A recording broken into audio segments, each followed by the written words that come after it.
Well, we're back. We back. Yeah, Back from the dead. it's good to be back. How are you doing today, Papa Sora? I'm doing excellent. Got a team win. I'm chilling. Yeah, there's a lot of college football fans that should be happy right now. I think everybody's happy that college football is back, and there was a lot of chaos on week one, including Florida coming back to beat Utah.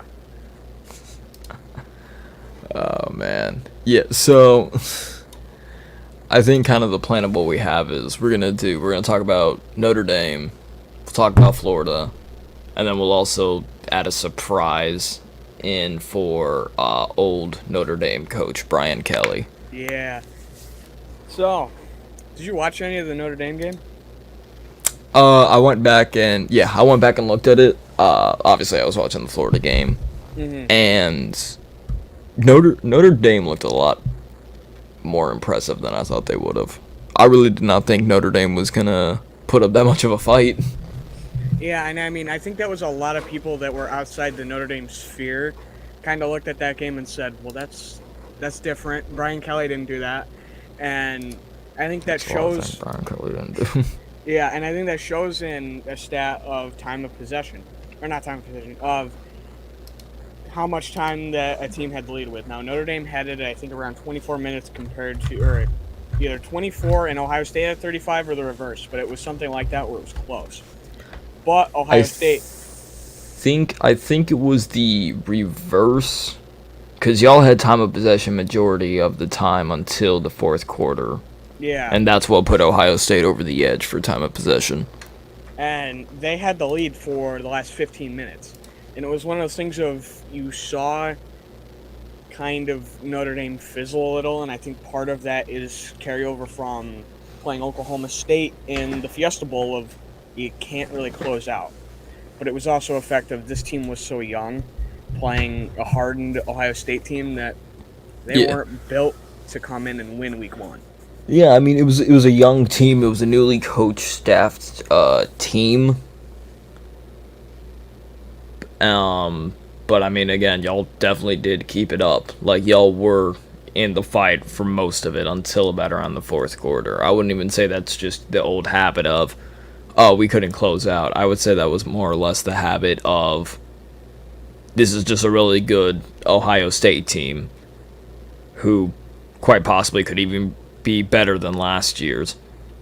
So yeah, I think if it was later in the year, I think y'all might have been able to beat Ohio State. The fact that it was week one, though, I think kind of screwed y'all over a little bit. Yeah, and once it got early to late into the fourth, you saw Ohio State start to run down Notre Dame's throats because that defense got so tired and so overworked that it was like they had nothing left in the tank. And that was one thing that really took them out of the game was they just stopped being able to stop the run.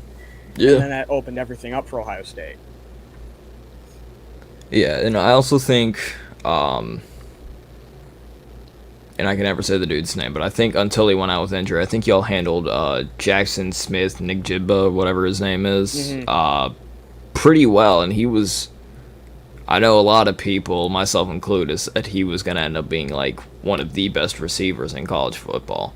And again, y'all just handled him really well. You handled the entire team really well. C.J. Stroud, again, I think I was expecting it to kind of be like how it would have been if Brian Kelly was still there, which would have been the blowout. But the fact that it was Marcus Freeman at coach, who the players like better, who I feel like is the better coach for y'all right now. Again, I feel like even though you lost this game, there's nothing you should hang your head over on. Yeah, and I think this was a big game in terms of, and I said it even before the game, this was a big game in terms of telling everybody, even if we don't win, that Notre Dame's back, and they're nobody to be slept on. Because Brian Kelly, now you can say what you want about Brian Kelly. I know Notre Dame fans can call him everything in the book, and we will, gladly. But I will too. the one thing that he did was he could give you a great game plan before the game, etc. all that stuff. He could prepare you very well. He couldn't do it in the game. He would get outcoached constantly. That was always the big talk of Brian Kelly, was he always got outcoached in big games. And Yeah. then when Marcus Freeman came in, it was a thing of, how is he going to coach? He coached very well. I think there was times where the play calling faltered a little, but that's not on him. That's on the play callers. And I think part of it's just getting your play callers to the point where they can call that offense like to their strengths, like it's the back of their hand. And I think it was just one of those things. The first week, very tough team, very physical team. You have to throw everything and anything you can, and our coordinators just got overwhelmed. Yeah, I'm still trying to figure out this thing. Yeah, I definitely do agree. I think again, I think the entirety of your team, from offense to defense to coaching staff to special teams, I think everything looked good. I I really thought Ohio State was going to blow Notre Dame out, and the fact that they didn't, kind of, not saying Notre Dame wasn't going to be a good team. Mm-hmm. I felt like Notre Dame was going to have one, maybe two losses, depending on how Clemson works, because I know y'all face Clemson. Yeah. But I mean, y'all still will be a top 10 team, maybe top 5. I think I had y'all at, for my final, which I think I made a mistake of having y'all at top 5. And the only reason why I said I think I made a mistake is because I had Clemson at 2. And I completely forgot y'all played each other. So, I think, other than that, yeah. I think Notre Dame's going to still be a good team. I think y'all are going to get better recruits. Again, there's nothing that I felt like you guys should hang your head over on this loss. Yeah, and I think the big thing to come out of this game with is they kept it very close with a guy who's getting his first full year of starting, hopefully, barring injury. And they managed to limit an Ohio State team that last year averaged 7 20-plus yard plays. They only clocked in 4. Yeah. It's one of those things of, it was just so well coached with the personnel they had that I think they made some of those playmakers a non-factor. It was just about they got super tired and started to get a little unaggressive, and that's what took them out of the game. Yeah. I mean, yeah, it was definitely just like they weren't ready to finish it out. And again, I'm just gonna end it off with, if this is later in the year, I think it could be a different story on the outcome of this game. So, Brian Kelly and LSU, speaking of the devil. If my graphics were working, I'd have so much Brian Kelly slander. Let me tell you this. And I think we even said this before we went on hiatus, just because nothing was happening. Brian Kelly was a terrible hire. Brian Kelly was not a good coach. I am so glad LSU did not look down the road with Billy Napier and instead wanted to reach all the way out to Brian Kelly. I think the way Brian Kelly left Notre Dame and the way that he told his players was terrible. I think his recruiting methods in LSU is terrible, and I just think he's a terrible coach in general. LSU's not going to be good. I don't think they're going to be bowl eligible. They might, at most, they'll win 6 games. I think they're going to win 4 games, and I think if Brian Kelly sees it to next year, that's going to surprise the hell out of me. Because I think he should be fired. I think he will be fired after this year. Yeah, and he needs to just take his money and go to the boat. Yeah, and shout out to Slay and Coach Dante for being in the chat. But Slay. Yeah, I think them bringing Brian Kelly in for so much money, I think it'll come back to bite him. Oh yeah, absolutely. Somebody that I follow, I don't remember who it was exactly, tweeted this in the best way possible. Don't worry, I think LSU will be fine with a start like Brian Kelly did in Notre Dame, with a couple of rough seasons, then an up season that saw a bowl game, then a down season that saw 4-8, and then a couple of good seasons. No, LSU is going to want to go and win. And I think that's true. LSU is going to want to win immediately. I don't think Brian Kelly is going to give them that win immediately formula, because he's constantly outcoached in big games. He doesn't recruit. He lets all his other coaches do the recruiting. That's the reason why some people didn't like him in Notre Dame, because he didn't go out and recruit himself. And some of the decisions he makes aren't great. Like, Agreed. there's a reason that this year, over the summer, there was no disciplinary issues at all in Notre Dame. It's not just because Freeman's here, it's because Brian Kelly left. Because Kelly at times did not keep a great handle on his players. No, he did not. And again, I was not a fan of how he said, "Hey, I'm leaving for Notre Dame." I think that was a cowardice way out. And I just think everything about that situation was wrong and awful on both parts. And I will say, with all the people wanting to trash the number 8, I cannot remember his name, but the guy that muffed the punt. Let's not act like he also wasn't the one that helped y'all drive 99 yards down the field. Yeah. Like, you guys, nothing worked. Don't just blame him for that play. Nothing on your offense was working. Number, and I'm trying to remember his name, and I gotta go back, so go ahead and continue while I try to pull up who it is. But yeah, I think the way he left Notre Dame was the same way he left Cincinnati to come to Notre Dame, and it was kind of messed up. And the way he said goodbye to the players, he sent an emergency text, is what it looked like, and then met them in one of the places on campus. And 10 minutes after the meeting started, not even, he had left. The players stayed for another 5 to 10. So it was one of those things of, there was an obvious thing going on, and I don't think the players were happy. And that's why I'm going to be happy to see, let's say LSU plays them down the road potentially, and Brian Kelly's there, because I don't know what the exact schedule looks like soon. If that happened, I guarantee you anybody who's still left on this roster comes to destroy him. Oh yeah, they might put up a 60 burger or whatever. Yeah, and LSU's just, I think they're going to fall apart under Kelly.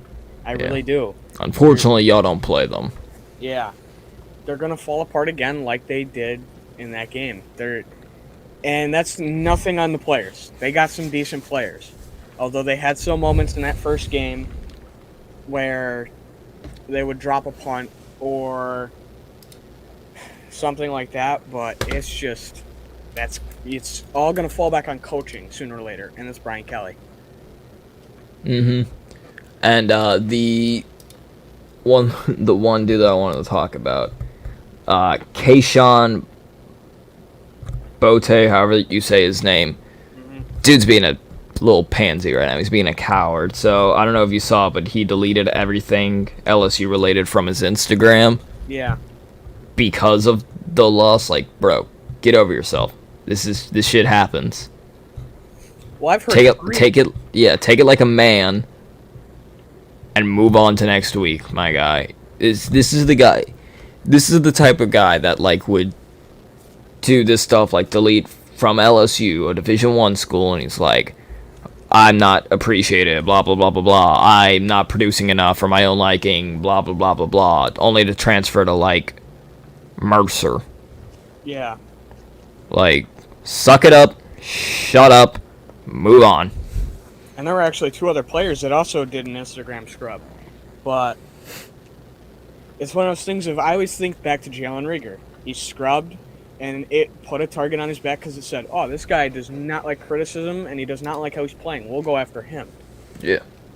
So it's one of those things of, it makes you a bigger target if you do it. Yeah, I mean, it's just a bitch move. Yeah. It's just, I don't know about the other LSU players, but yeah, it's just a bitch move, and dude needs to just shut up and sit down, because he didn't do anything. He had 2 catches for 20 yards and 6 targets. Yeah. That's not a good night, especially for him, because he was supposedly talked about as like, oh yeah, he's their next number 1 receiver. Yeah, he was supposed to be their next number 1. Yeah, he didn't play like it. Boy played like ass. Yeah, but Florida really gave it to Utah. Yeah. Yeah, Florida. Oof. I said for the longest time during the off season, I was called a madman for this, but I was saying Florida will win against Utah, and I know they were like, they had us a 52% chance winning. Like, that was what the original bet line was. But if you listen to literally everybody, they were like, there's no way Florida wins this. They're not going to win this. There was slander on Billy Napier. There was slander on Anthony Richardson. They were slandered on everything, on everybody. We came in, first drive, looked good. Montel Johnson fumbled the ball.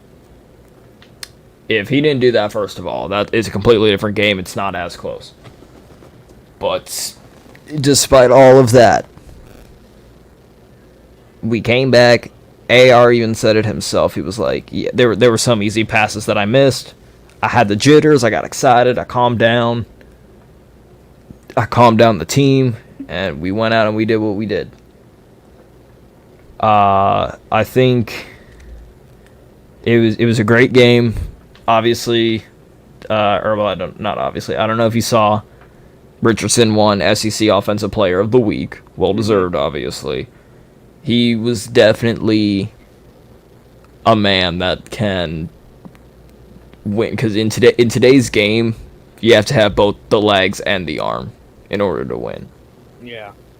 Like, that's just how it has to go. And we saw the arm. We saw the accuracy. Again, there were some at the beginning, but he said, he was like, it was jitters. I was excited. I had to calm down. He's like, we're good now. We had, it came out, we went over capacity of how many we could fit in the swamp. We had almost 91,000. Like, people were bringing their own lawn chairs to get in, or to sit down. Like, it was definitely the crowd was definitely a factor of beating Utah.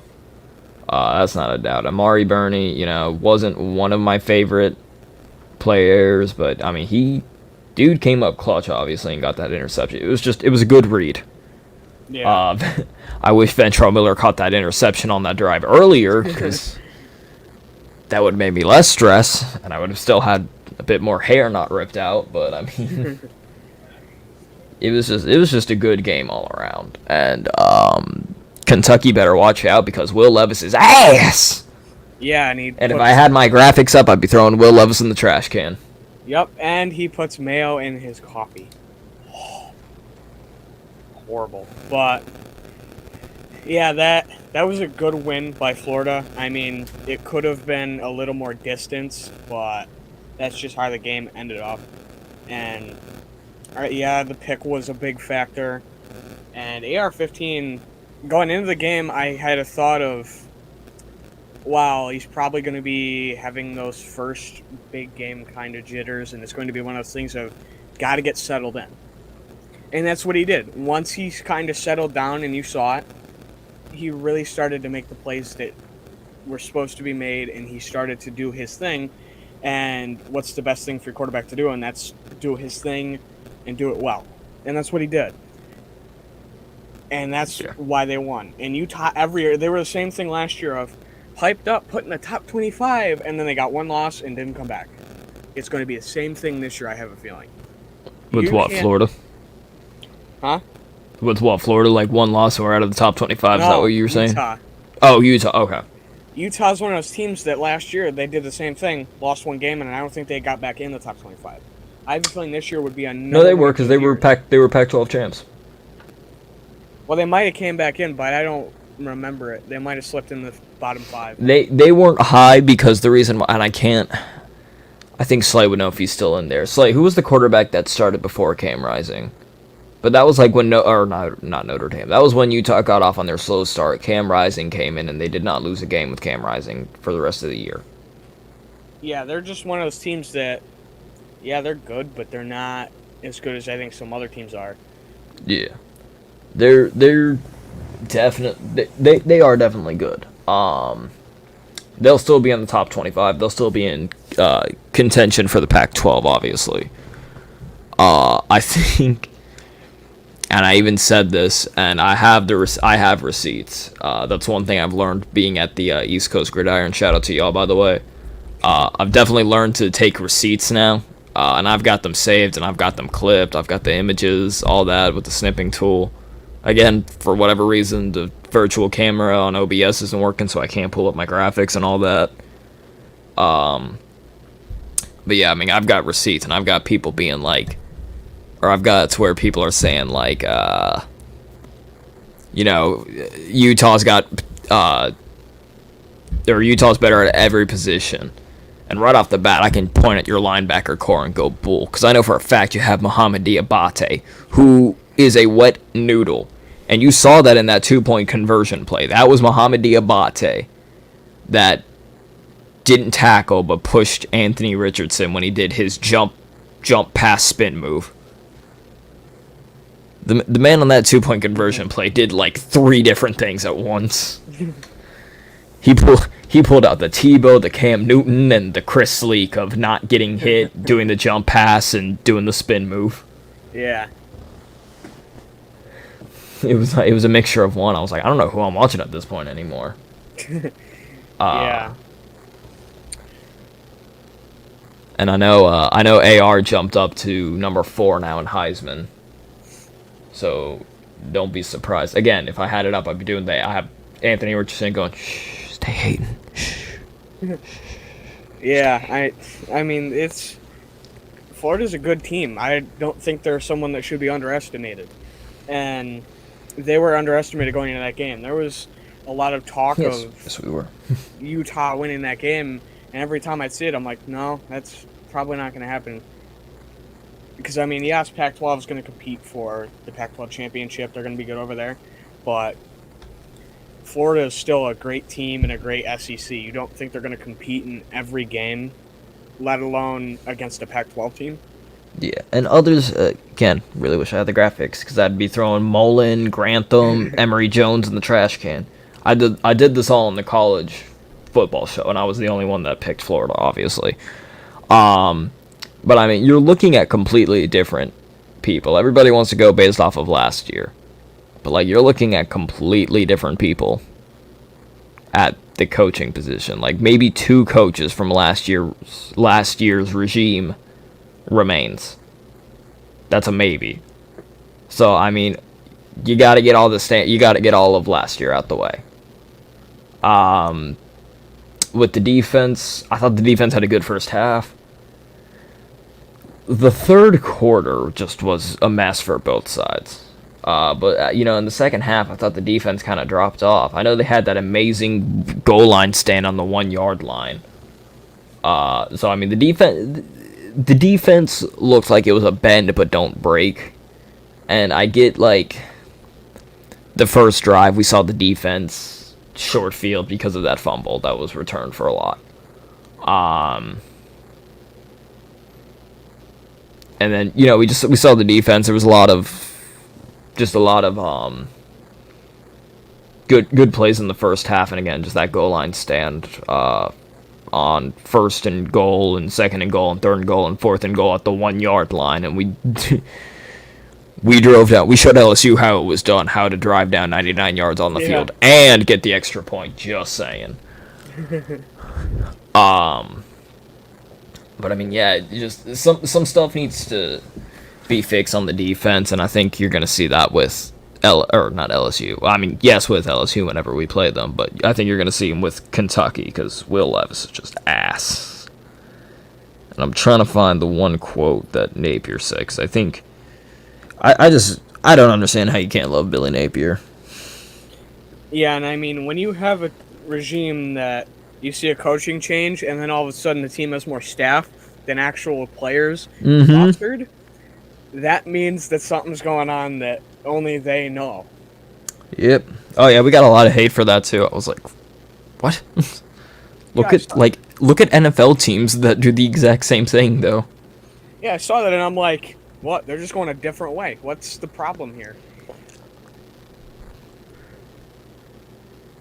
They're just upset because they can't get the recruits that we got. Because literally, we had two of the top 5 cornerbacks in next year's class. One committed to one committed to Miami, Cormani McClain. He was at the Swamp. He's now Crystal Ball to Florida. In the 2023 class, we're already top. We are number 10. We haven't been top 10 since probably Urban Meyer back in 06 through 08, 09, all of that stuff. And, words are hard. Literally, this was before Napier had played a game. Now you're looking at, he has one game in a packed swamp against a top 10 team. Like, the recruits watching this obviously saw, they're knowing how they're thinking, and I keep trying to tell this to people, especially the Giant fans that are like, I want AR. Don't be surprised if he stays the senior year. Especially with NIL deals now intact. Yeah, with NIL deals now, it's going to be more of an incentive to keep your guys in college, which is good and bad. I mean, for some, if you're a first-round pick, you're going to say, well, it's NIL, but I can go make a lot more money in the NFL. But most are going to say, ooh, NIL, I'll stay another year. Yeah. And I mean, alright, no, that's not it. I was going to say I've got it now. So, the quote that I like of Napier in his presser after the win for Utah was, the film is sloppy. I know we're all ready to put the crown on the Gators, but we have a lot of work to do to play at our expectation and our standard. The great thing is the effort was there, the physicality was there, the toughness was there, the passion, chemistry, and morale was good. I really believe we will see some improvement from week 1 to week 2. It's good to be 1-0, and we're excited about starting SEC play. And then, Anthony Richardson skyrockets to number 4 in Heisman odds. I agree with everything Billy said. Yes, there need to be improvements. Again, you saw the jitters, you saw the defense kind of drop off in the second half. You also just saw a lot of fumbles. Well, not a lot of fumbles. You saw 2 fumbles, 1 recovered, 1 lost. I think that'll be cleaned up. I think you'll see a lot more than just AR having to not even run for his life, because he didn't really have to, but I think you'll see a lot more passes. The only thing that I pretty much had to critique with AR was you never really, and it was odd too, you never saw him look to his left. He always threw to the right and he threw to the middle, but he never, looked to his left. Yeah. It was always weird. And I think, and this is something that Will Levis didn't do, and it's Kentucky Hate Week. I'm going to trash Will Levis because I've already exposed this man for being absolute trash. Ricky Parcell, Florida's new transfer wide receiver that wore number 1. He's actually, let me look up his height, but he's a short fella. He's not the tallest. I think he's 5. Oh, no, never mind, I lied. He's 6'1". He looks a lot shorter, though. Anyways, he was really responsible for a lot of conversions on the 3rd downs and even 4th downs. And I mean, that's kind of when you saw, open in the middle, through the flat. And I mean, AR would just put it right on the money. The receivers were getting open. There wasn't really a lot of contested catches. The receivers were able to get open, and the O-line. I love the O-line. I love the O-line this year because it has been years since we've seen the O-line get past the 2nd level. If you go back and look at when Anthony Richardson had that 50, I don't remember how long it was, that 50-yard touchdown. I mean, you saw the O-line get in the 2nd. You only saw 2 false starts the entire game. Last year, you would get 9 1/4. I'm not even joking.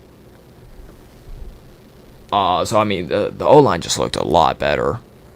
And again, it was kind of funny, not funny, but it was we started off with flags, but a lot of them were on special teams, and then you didn't see any more flags. That's mainly because the Packers, the refs did not want to call it on Utah because they were Pac-12. And the one play I'm talking about is when it was tied 7-7, and Utah was going on that drive to kick the field goal to go up 10-7. One clear, blatant holding. There was holding all day. The refs just didn't call it. 2, how are you going to tell me a ball that bounces off of the ground into the dude's legs that's a catch. How are you going to tell me that and then not review it? Yeah. I don't like to blame the refs for the game. But when it's clear bullshit like that, yeah. Something needs to be, those refs need to be fined. If I see those refs, it's open casket season, bro. Like, it was ridiculous. And coach said Ricky stepped up crucial situations. He was really good on third down situations in the game versus you. Yeah. And coach, you'll even, when we did film study on Jaden McDaniels, and I was like, y'all watch Jaden. Y'all have fun with that. I'm gonna watch Ricky Parcell. He looked good. He already looks like he's primed for a big year because he didn't have a lot of big years with Arizona State. He didn't really have a lot of big years. It wasn't because he was bad. It was just because he didn't get the ball. I think the running game was amazing with Naquan Wright, Montrell Johnson, Travis Etienne. That dude looked amazing. That dude looked amazing. Besides the fumble, but he recovered. But that dude looked amazing. Yeah, and I mean, you saw Florida just stepped up in that game once they really got comfortable, and it was they were rolling. I mean, there wasn't many other teams this week that I could look at that weren't playing an FCS team or a low tier FBS team that once they got rolling, kept rolling, and could take the game over like that. And Florida did it. They did it impressively. I can say that Florida's going to be a good team this year.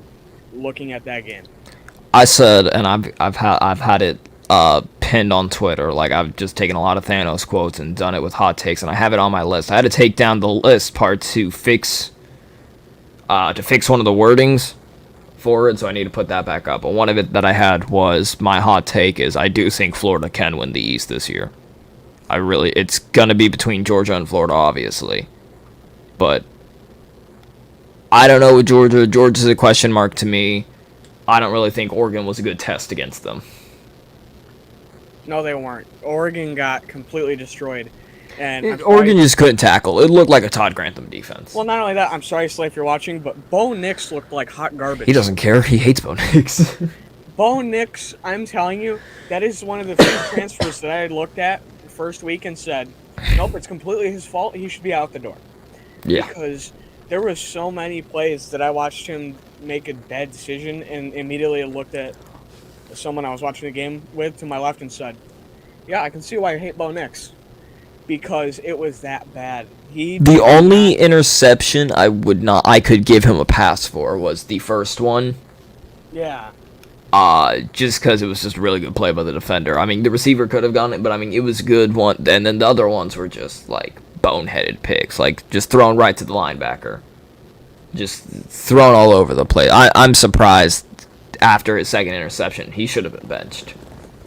He should have been benched to begin with because I don't see him being that good of a quarterback. Yeah, and again, Oregon looked like they had a Todd Grantham defense. Like, there's literally one play where Georgia offensive player has the ball, all right? He's running, and you just see you see an Oregon defender looking to his left, the player's on his right, and you see another Oregon defender right next to him pointing like, he's over there, go run that way, turn around and run that way. It was like they were not on the same page. They had piss poor tackling. It looked like a Todd Grantham defense. And I will say, one thing that looked, minus a couple of players like Trey Dean, who I'm not the biggest fan of, but minus a couple of players, they were not doing arm tackling. They were wrapping. Last year, you saw a lot of them trying to make highlight reels with the arm tackles. No, wrap and bring them down. Yeah. And you saw a lot of that. You saw a lot of that. Yeah, and I think this year it's definitely going to be a fight for that top spot in the East. And it probably... I mean, it's between Georgia and Florida. Again, yeah. Kentucky will not be a part of it, especially after this week. Will Levis literally asked. Y'all only... And Kentucky fans, if you're watching this, and again, I have receipts of certain Kentucky fans that called me stupid for saying Florida could win the East, Kentucky's better, blah, blah, blah. First of all, I had one dude say, like, they'll stop all that talk after we beat them at Kentucky Stadium. First of all, it's at the Swamp, dumbass. Second of all, You were only good because of two players, Wan'Dale Robinson and Chris Rodriguez. Wan'Dale Robinson is gone now to the Giants, aka hell, and Chris Rodriguez is suspended for the first 4 games. Y'all are lucky you play 3 out of 4 cupcakes to start off your season. If you didn't, you would probably have a losing record by then. Hell, Miami of Ohio in the first half gave y'all problems. Yeah. Will Levis is not good. He will not do good against Florida. He literally didn't even throw over... Again, Chris Rodriguez was the only reason y'all won last year, because we didn't have a good run defense. Will Levis threw 87 yards that game against Florida. It was Chris Rodriguez who killed us. Our run defense is better, and Chris Rodriguez isn't even playing. Yeah, and I mean, Kentucky's just a team that hasn't been great over the past couple of years, and that continues. They've been good, but they haven't been like... Yeah. They've been good, but they can't fight a top spot. They're not. They'll always be in either that third or fourth conversation.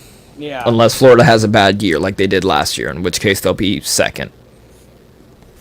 I mean, but this year, honestly, I think Tennessee will be better than... This year, I think they'll be fourth. I think Tennessee will be better than them. And I think Kentucky's going to take a step back. I mean, if anybody would come to me and say, I think Kentucky is going to be second in the East, I would put that in the hot takes division just because it's not going to happen unless something drastic happens. And that's not going to involve Levis being at quarterback playing.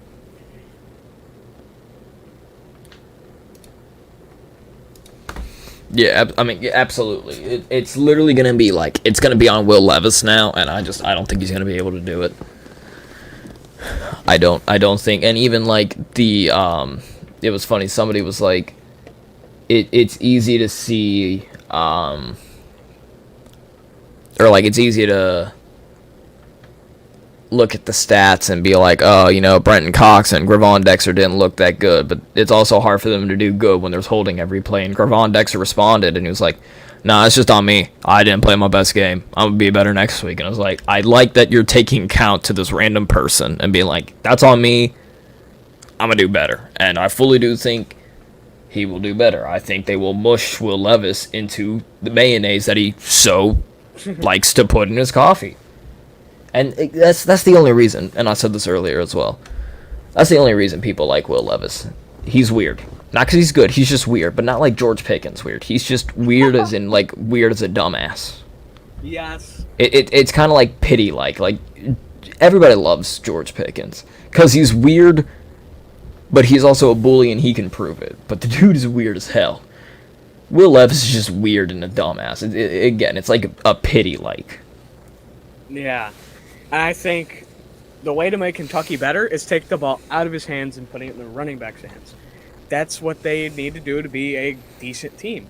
I would not be surprised if Will Levis got benched during sometime this season. Yeah. I don't know where this first round hype shit came from.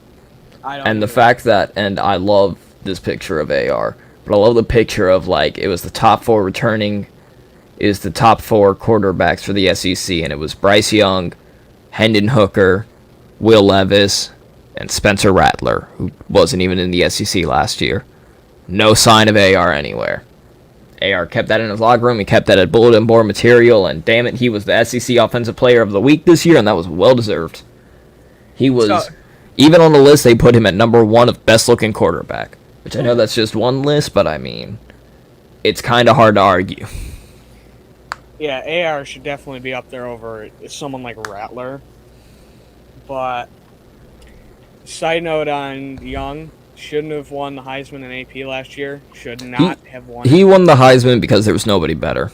I don't want to even say better, but it was like, second person would have been Aiden Hutchinson, and even then it was like...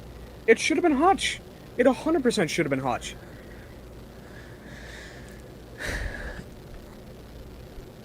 I can see why they gave it to Bryce Young, but if Bryce Young gets it again this year, it's blasphemous. It literally has to be because, like, heaven forbid, C.J. Stroud or Anthony Richardson get like a season-ending injury. I prayed never happens, obviously, especially for AR. But like that's the only way Bryce Young would be able to win the Heisman again this year. Well, I also think he's going to have to compete with maybe a guy or two on his own team for the Heisman again. But it's also a Possibly, thing. yeah. It's also a thing of you're going to see Smith and Jigba might be someone who competes for it at Ohio State. You Yeah. might see maybe even a Notre Dame guy put a name up there soon, but it's going to probably come down to SEC quarterbacks again. Yeah, I know the top five was it was all quarterbacks. Top five was it was Young one, Stroud two. I don't remember who three was. Four was AR, and then five was Stetson Bennett. I really don't Yeah, remember who three was. and that it always usually starts out with quarterbacks, but somebody who's at a skill position finds a way. There's always somebody. Oh yeah, definitely. You're gonna see like a possible Will Anderson added later in the year to Yeah. that list. But I mean, I definitely do think like AR has started his Heisman campaign. Yeah, I think he's going to make a good case this year for it. Yeah, and I think the whole reason why I can say he may not stay his senior year is say it goes how I think it will, or how I predicted. Like they're in the SEC. What's its face? They're in the SEC championship. Maybe they even win it. But they're still not in the playoffs. They're like, I had them at 6. I had the winner of the SEC East at 6 for my playoff bracket, which I had Florida. So you're looking at you won the SEC championship. You're just outside the playoffs. You're looking at already this top 10 recruiting class, and AR's thinking, you know what? I can win a national championship with this team next year. I'm gonna stay my senior year. That's the reason why I think he might be. He might just pull Justin Herbert and be like, I'm staying my senior year. Yeah, and He may also just want to avoid the Giants like the plague, which I understand. I think you also could just get him to stay if they get a big jump in terms of how good the team is with recruiting. That it could happen. Yeah, There's I always mean, a again, we're already number 10 in the recruiting class, and we only played. This was before we played a game. Now, like I said, 2 top 5 corners next year are crystal ball to Florida, or at least Cormani McLean was, who was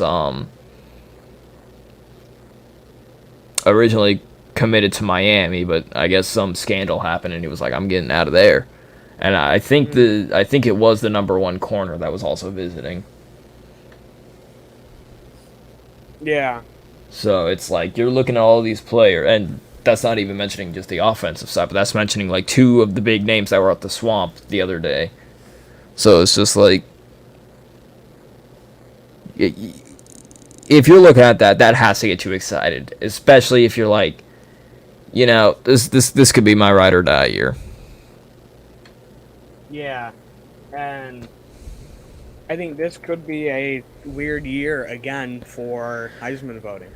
Yeah, it's especially if, and sorry to cut you off, but especially like if you look at it, even if he doesn't win the Heisman, I don't know what next year's quarterback class looks like, but AR could be being like, I know I'm a top 5 now, or could be a top 5 now, but I could be number 1 next year. So Yeah. he might be looking at that. It would not surprise me if he did not stay, or if he did stay his senior year. Yeah, I think he could get some really good reasons to say, hey, I'm staying here my senior year, and we're going to see how this goes. We're going to see how the ride is. Yeah.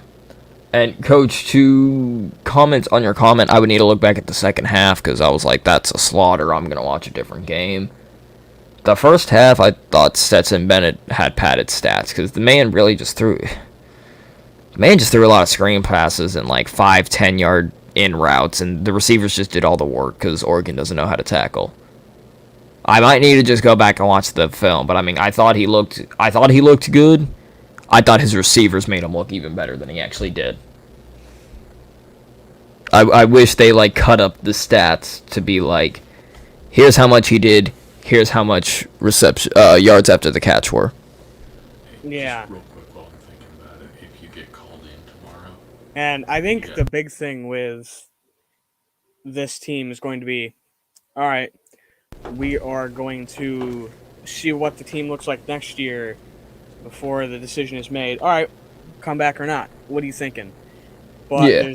there should always be the thought of, well, I'll have somebody on deck just in case something goes awry and he leaves.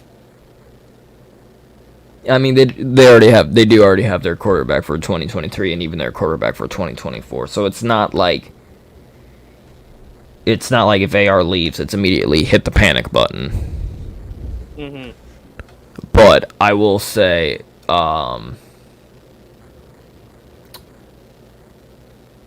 if what's his face? If AR did stay, I think that would be even better for the quarterback coming into the 2023 class. So you got to also look at that and just be like, who do I do I want to mentor him as well, and just be like, next year this is your team. I'm leaving you with greatness. Don't mess it up, kid. Or if you want to be like, it's your team now. Now, if he let's say the impossible happens, and I'm not saying they're winning it this year, but let's say that Florida wins the national championship and AR wins the Heisman, then yeah, he's gone.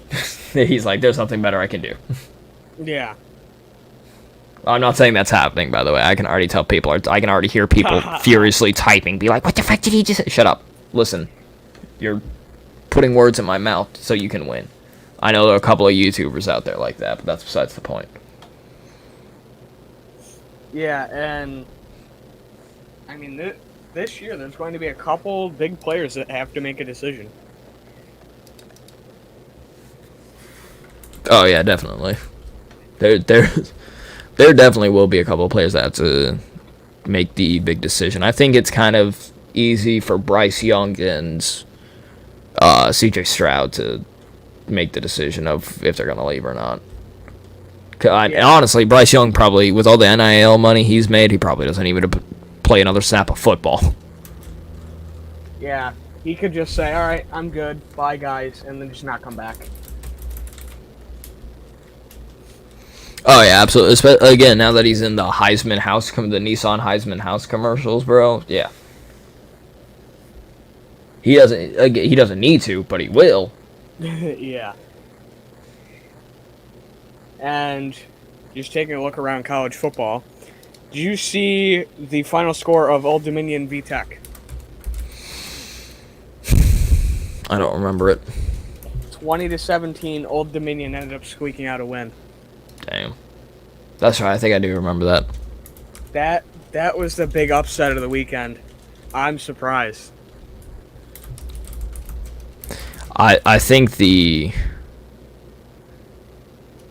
No, never mind, they did win that. I think one of the more intense games, as weird as it is to say, was North Wolfpack versus East Carolina, because much like LSU, they don't have special teams either.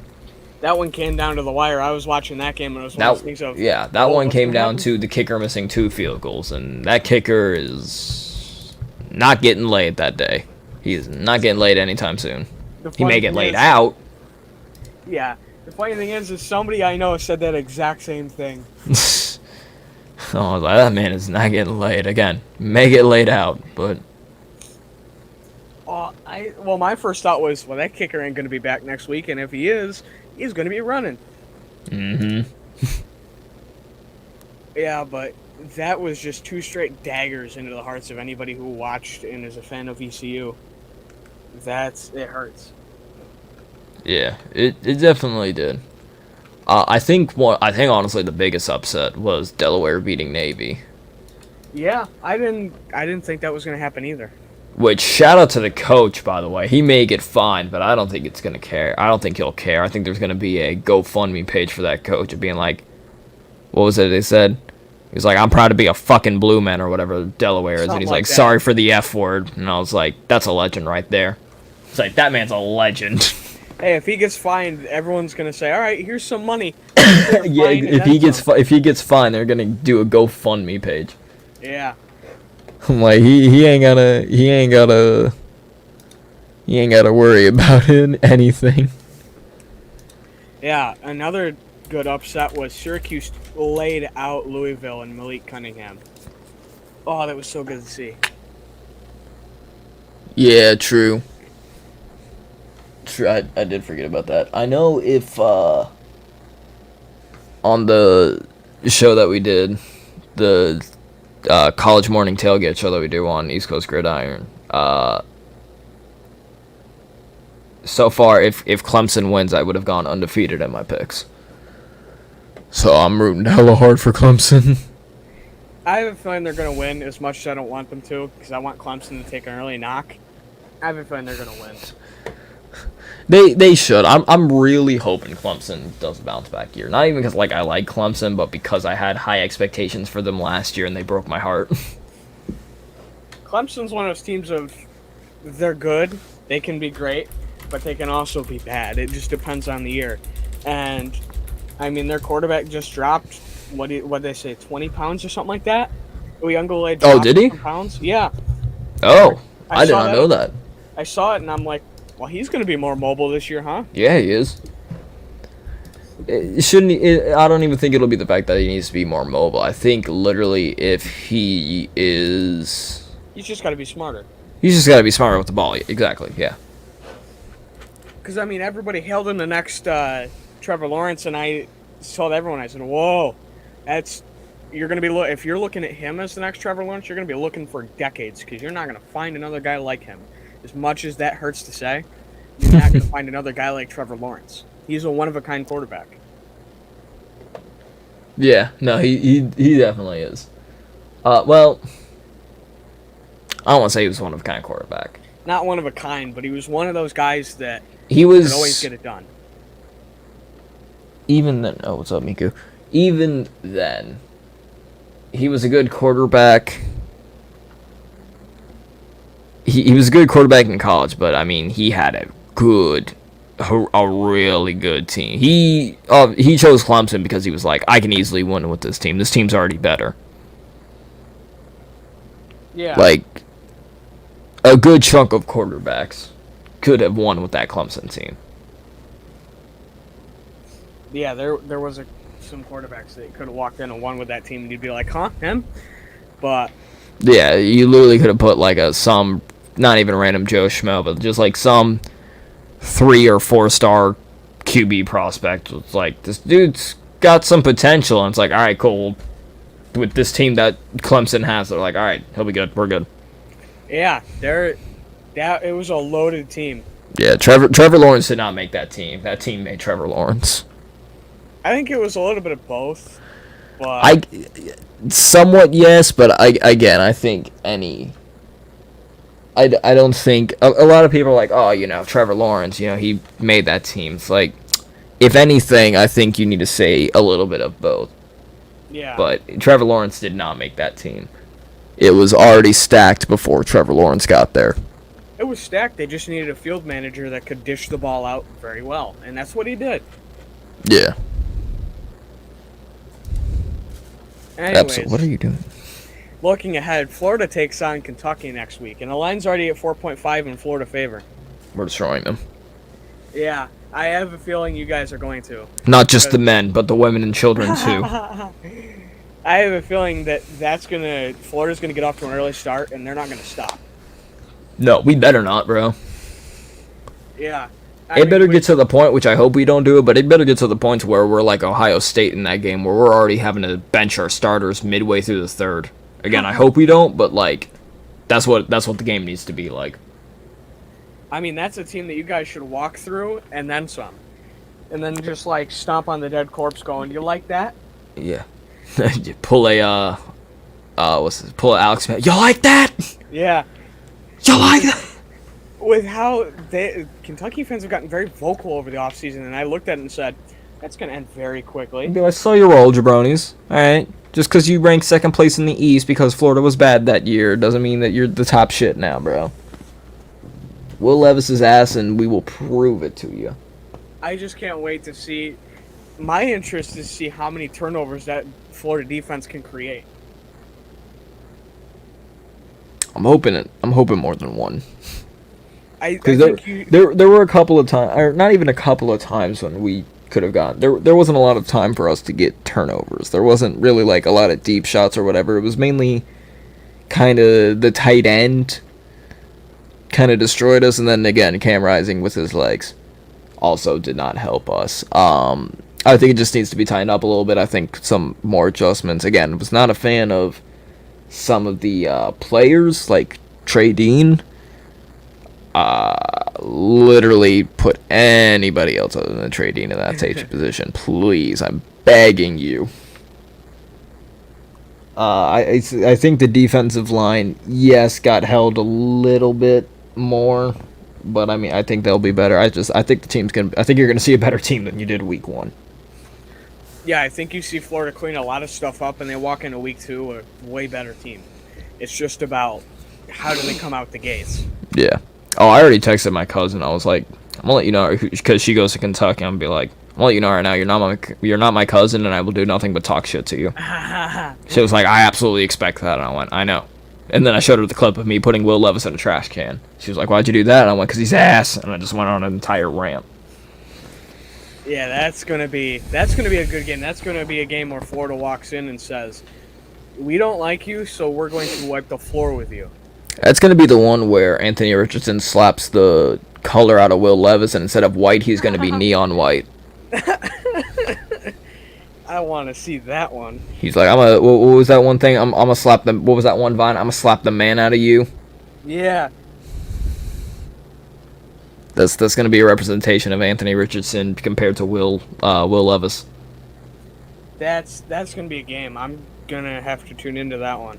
It's another night game. Why do you guys keep getting night games? I don't know. That's the thing. What's funny too is all the Utah fans are like, again, when they were like, we have better positions of everything, and it's like the meme of SpongeBob doing the mocking, and they're like, this is Florida fans. The swamp is too hot. You literally had players throwing up on our field and on our sideline. By the way, I hope you clean that shit up. Like, don't be like, the swamp has no effect. Ask the guy puking out red Gatorade right now, please. And I mean, Kentucky's going to walk into that game in the swamp, and the swamp's going to be so hostile that they're going to walk out going, all right, guys, we all together? Can we all go? Like, mob mentality if we don't stick together, we're going to get beat up. Can we leave? I know there was some like that, but there were also some Utah fans, like, they were very respectable, but that was also because that was a top 10 team, and it wasn't, like, a blowout. But now that it's a hated SEC rival, I can expect a bit more hostility. Nothing like fist, but I can expect a lot more trash talking. Yeah, and that's just like when any division, or when any hated rival comes into town, it's always, hey, look, there's some nice fans from last week, and then all of a sudden they turn rabid. Yeah. Again, like how I said, I texted my cousin, I was like, you're not my cousin. When we played Auburn back in 2019, I literally told my mother, I was like, you are not my mother right now. You are just some person that is in the same house as me. Well, I told my cousin, because I was like, I ain't playing these games. My cousin's a Syracuse fan. Every time we play Syracuse, it'll be back and forth for days. Oh, it goes off. She's like, fine, you can make your own food then. I survived off of Uncrustables for a week, but damn it, I came out victorious. Yeah, it's going to be a good game. I mean, that's one that people should really tune into. And then you have Notre Dame, who's just playing Marshall, which I think is going to be they're going to get to a certain point in the game where Marshall fans are going to be sitting there like the meme of the guy with the stick going, come on, do something. Because they're just going to fall apart. Do something. Yeah. There's going to be the, you know how you'll have the come on mans, and there'll be people like either reading a book in the stands, or they'll just be sprawled out because nobody's sitting next to them, and they're like sleeping in the stands. That's going to be Marshall fans probably by like the third quarter, yeah. That's just going to be a rebound game. They're like, we came so close against Ohio State. Unleash your frustration on Marshall. It's going to be one of those things where it's, oh, look, it's Marshall. Oh, no, it's Marshall. You. Yeah, you're going to see Michael Mayer go off for like 100 and a touchdown. Watch. The one time they use him is against Marshall. Watch. You're right. That would be. And I'm actually looking at this one thing right now, which again, me talking about, I feel like you need to put other substitutes in, especially like over Trey Dean, who's not that good. On the 4th and 1 goal line stand, 4th and 1 and almost all subs in. Diwan, Kamari, Dez, Powell Ryland, McMillan, Shamar, Sapp. Young guys step up and hold the line. If the young guys can play, the young guys need to be in. Especially over Trey Dean. Yeah, and I am not a Trey Dean fan. Like, Well, yeah. Amari Burney has his ups and downs, and he definitely had his ups at the end of this game. But, like, there would be a couple times where I'm like, Burney, you're killing me. But also, I was going off of last year with Burney as well, who kind of had to step up as the star linebacker because Ventrell Miller went down. So I was like, you know what? I need to just take those expectations away. This is a new year. This should be a new Amari Burney. Except I'm not doing that with Trey Dean because it's every year the same shit. I'm like, you're a fifth-year senior. Just go to the draft. I mean, when you have a player like that, it's just, please leave. We will pay you to leave. Just I will go. literally pay you to leave. Please go to the draft where you can get more money. It's like when Chiefs fans started a GoFundMe to pay off Daniel Sorensen's contract so we'd leave. Yeah. That's how bad they wanted him gone. And this is what it reminds me of that situation. Yeah. I just, again, if the young guys can play, let the young guys stand. Dan Mullen would have never done this subbing. Dan Mullen would have never done these sub-ins. The one thing, like, I'm surprised Shamar James, like, our 5-star linebacker this year that we got, like, because they were saying a lot, and I think you will see them later on in the season, but they were saying, like, a lot, hell, even probably next week in camp, they were like, Shamar James is opening up eyes. Shamar James is doing this. Like, these players are doing this. These rookies are doing this. Like, I want to see more of it. Like, put them in, please. Yeah, and it's one of those things of sometimes you just gotta let those guys that you know can play. It doesn't matter who's in front of them or who's behind them. Just do it. Yeah. It just, I don't know. I'm expecting to see I'm expecting to post a lot of receipts, troll a lot of Kentucky fans that called me an idiot and said I didn't know what I was talking about, and I'm ready to also post the meme of stop, he's already dead. Again, I've got receipts, I've got meme materials, and I have learned from Dante. Again, shout out to you, bro. He's teaching me stuff, so now I can make the memes, I can pull up graphics. I now own you. No. Yeah. Now that it's really college football season, and that's gonna take like. I can be even more toxic than I was before. I'm gonna start doing the same thing of just going after everybody. The only reason I was so quiet for Ohio State was because I didn't know what to expect. And I didn't either. Again, I was really surprised with how close y'all kept it. I mean, nobody knew what to expect. It was either Freeman comes out and shows us a different team, or Freeman comes out and does the same old thing. And he showed it was a different team. But, you know, I can't wait for Clemson. It made a lot of Notre Dame fans, not just myself, way more excited for this team. That's going to be a very good game, yeah. And I think that one's going to be another one that comes down to that fourth quarter. Can you close it out? That's going to be the thing that will either get Notre Dame over the edge or it's going to hold them. Yeah, absolutely. All I know is college football is back. I'm excited to see this. I think Florida and Notre Dame are going to do a lot of big things. Yeah, and they both have very bright futures ahead of them, which not every college can say.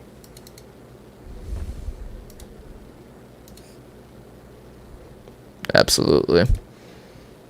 And I think a big thing that also came to college football this week was the chaos. From the fake punt that the punter ended up going about 10 yards and had another couple yards to go and punted, to, I mean, there was just so much chaos this weekend. The blocked field goal, the missed field goals, all of this stuff. It just shows college football's back. Mm-hmm. Yeah, it's definitely back, and I think it's back with a vengeance. And I think we'll all admit we love a little bit of college football chaos from time to time. Yes. Some men just want to watch the world burn, and I am one of those men. And a note of the Clemson game, they forced a turnover 5 seconds in. That sounds about right. Clemson turned over the ball 5 seconds in? No, they forced a turnover. Oh, okay. I was like, come on, man. That sounds like Georgia Tech. I was like, Clemson, don't break my heart again, please. Georgia Tech's a mid-level ACC team. They're not going to win. Watch, they'll prove me wrong, and I'm going to have to eat that one. I have a feeling they could, too. I don't know what their schedule looks like. I might have to refer to that before I say anything concrete.